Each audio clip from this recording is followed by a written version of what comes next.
Unificação italiana é a nossa aula de hoje. Unificação italiana faz parte do conjunto das unificações tardias.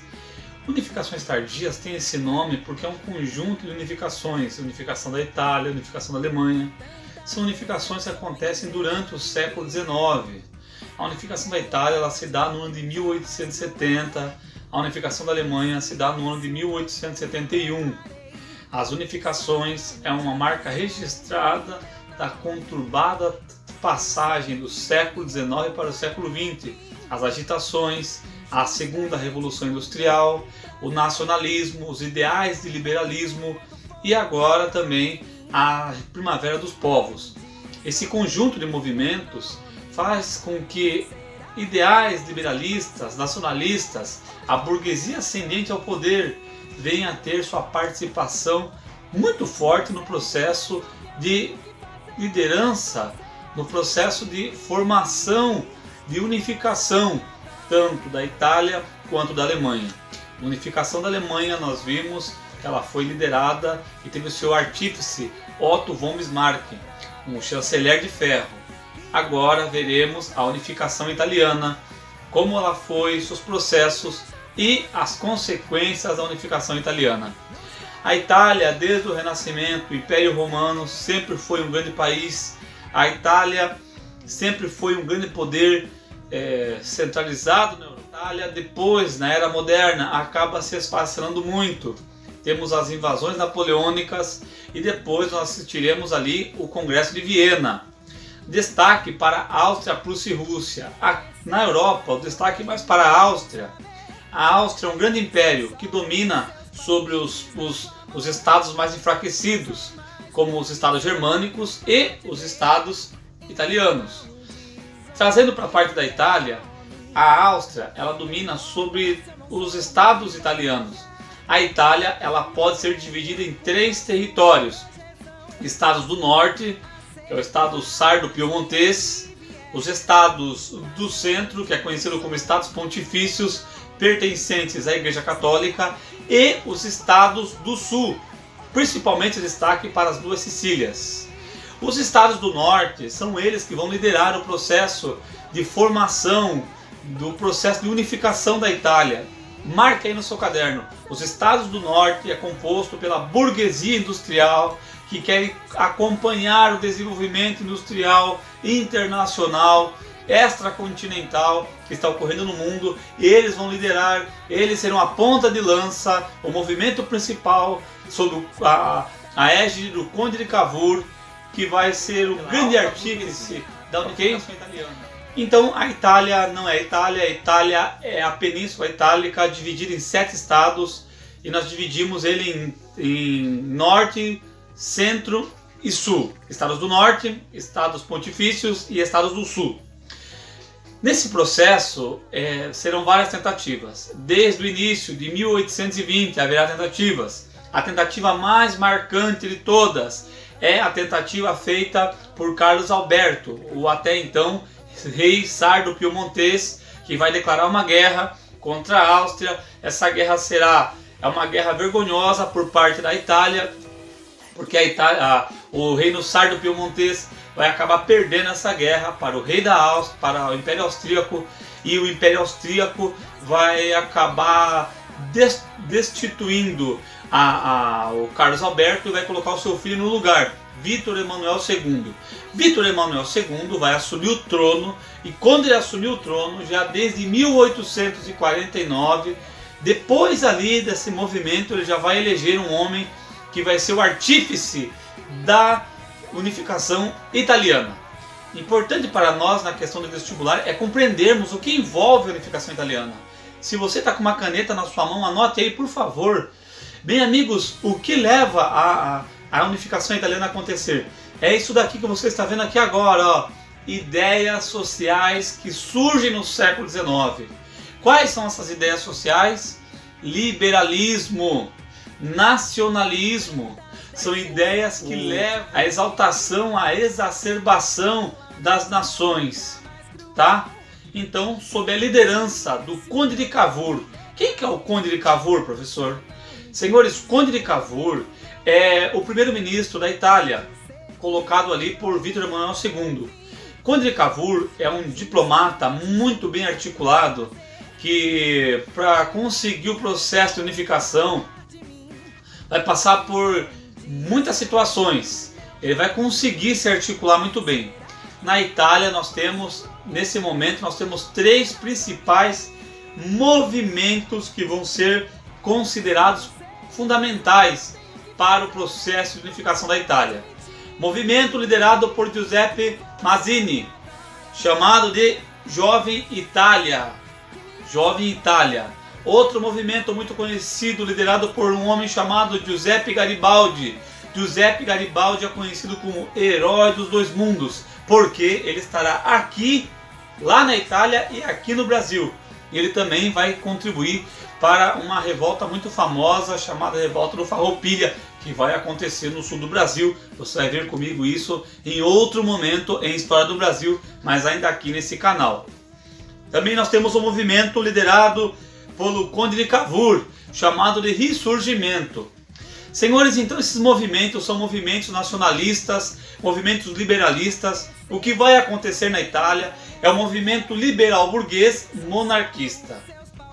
O que vai acontecer na Itália é um movimento liberal burguês que apoia a monarquia, contanto que a monarquia seja liberal, que a monarquia apoie essa burguesia. Ok? Então vamos para as fases do movimento. Você já viu como professor, a primeira fase do movimento é aquela fase onde um homem chamado Carlos Alberto vai tentar uma guerra contra a Áustria, não vai conseguir, teremos a destituição desse rei e a ascensão de um rei chamado Vítor Emanuel II. Vítor Emanuel II vai eleger o Conde de Cavour, o primeiro-ministro, o bem articulado ministro. O Conde de Cavour, para fazer o processo andar, o Conde de Cavour ele vai se apegar à alta burguesia industrializada, a alta burguesia que tem como objetivo a unificação da Itália. A alta burguesia quer que a Itália se unifique porque eles querem fazer frente, eles querem participar da corrida neocolonialista, eles querem ter o seu pedaço de terra na África e na Ásia. A alta burguesia não quer mais o domínio do Império Austríaco nos estados italianos. Por isso eles vão se articular de maneira muito bem planejada e através dessa situação vão tentar unificar a Itália por diversas vezes, mas vão acabar conseguindo por último. O primeiro ponto é o envolvimento da Itália na Guerra da Crimeia. A França, a Inglaterra estão numa guerra chamada Guerra da Crimeia. A Itália vai se envolver nessa guerra apenas com o objetivo de ter apoio da França e da Inglaterra para o processo de unificação. Quando a França e a Inglaterra ganharem a Guerra da Crimeia, a Itália fazendo essa guerra, no congresso que vai ter em Paris, o Conde de Cavour vai deixar bem claro, os objetivos dele é a unificação italiana. E o que vai acontecer? Bom, vai acontecer que o rei, o imperador da França, na verdade, né, Napoleão III, ele é sobrinho de Napoleão e era para ser um presidente, acabou se dando uma espécie de um golpe apoiado pelo povo e acabou voltando a ser o imperador, o sobrinho de Napoleão Bonaparte. Você vai ver em outras aulas, e nessa aqui também, que ele é uma pessoa muito mal articulada politicamente, não tem uma estrutura política nenhuma, não tem uma solidez política, porque nesse momento ele acaba apoiando aí o Conde de Cavour, com a intenção de que o Conde de Cavour dê 2 territórios italianos para ele. Então o Conde de Cavour, nesse momento, declara uma guerra à Áustria. Ele declara guerra à Áustria e nós paramos aqui um minutinho só. Paramos aqui para compreender que o Império Austríaco ele é muito grande, ele é muito poderoso, e o Império Austríaco não domina apenas a Itália. O Império Austríaco domina também os estados germânicos. E a Alemanha também está fazendo o seu processo de unificação. Então, por que a Alemanha tem a ver com a Itália? Porque elas são unificações tardias? Não apenas. É porque elas viviam sob o domínio do Império Austríaco e porque, devido à guerra austro-prussiana, quer dizer, da Áustria contra a Prússia, a Áustria tem que lutar numa batalha contra a Prússia, contra os estados prussianos, e tem que abrir mão de lutar numa batalha contra a Itália. E é nesse momento que a Itália vai acabar se fortalecendo nos estados do norte. Bom, Napoleão III, com medo da invasão austríaca, rompe seu acordo com o Conde de Cavour e acaba enfrentando a Itália. A Itália agora tem a difícil tarefa de unificar as 3 regiões da Itália. A região norte já está bem quase que unificada por completo, falta ainda a região sul e central. A região sul, com o apoio de Garibaldi e de Mazzini, ela vai ser também, ter o seu processo de formação. Não é industrializada, não é pela burguesia, ela tem uma característica, o sul da Itália tem uma característica mais agropecuária, mais latifundiária, mas vai concordar com o processo de unificação feito pelos estados do norte, sardo-piemontês. Beleza?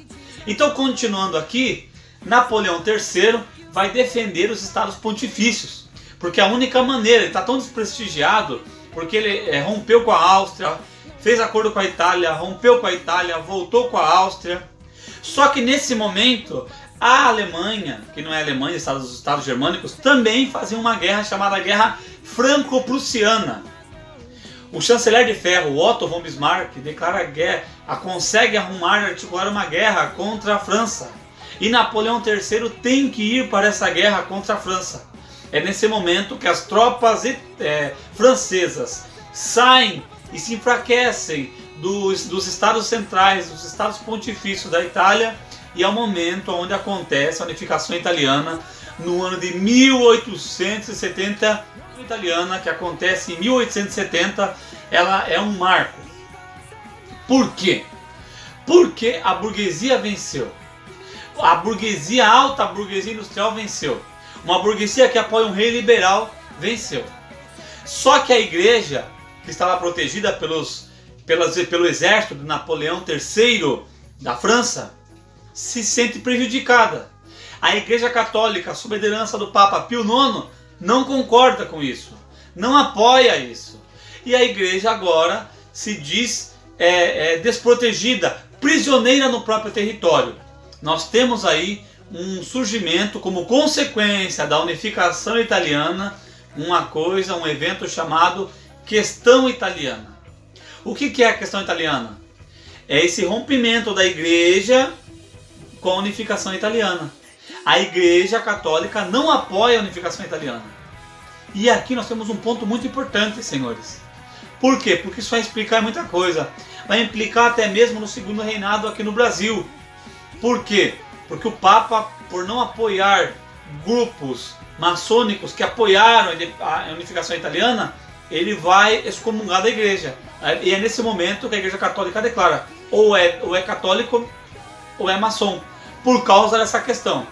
A questão romana, ela vai ser findada, ela vai ser terminada quando? No momento em que um homem chamado Benito Mussolini, o líder e quem sabe até o inventor do fascismo, o líder italiano, fizeram um tratado chamado Tratado de Latrão. O Tratado de Latrão de 1929 é o tratado que vai pôr fim à questão italiana. Espero que você tenha entendido, espero que você tenha gostado. Um forte abraço e até a próxima. Eu fui. Muito obrigado.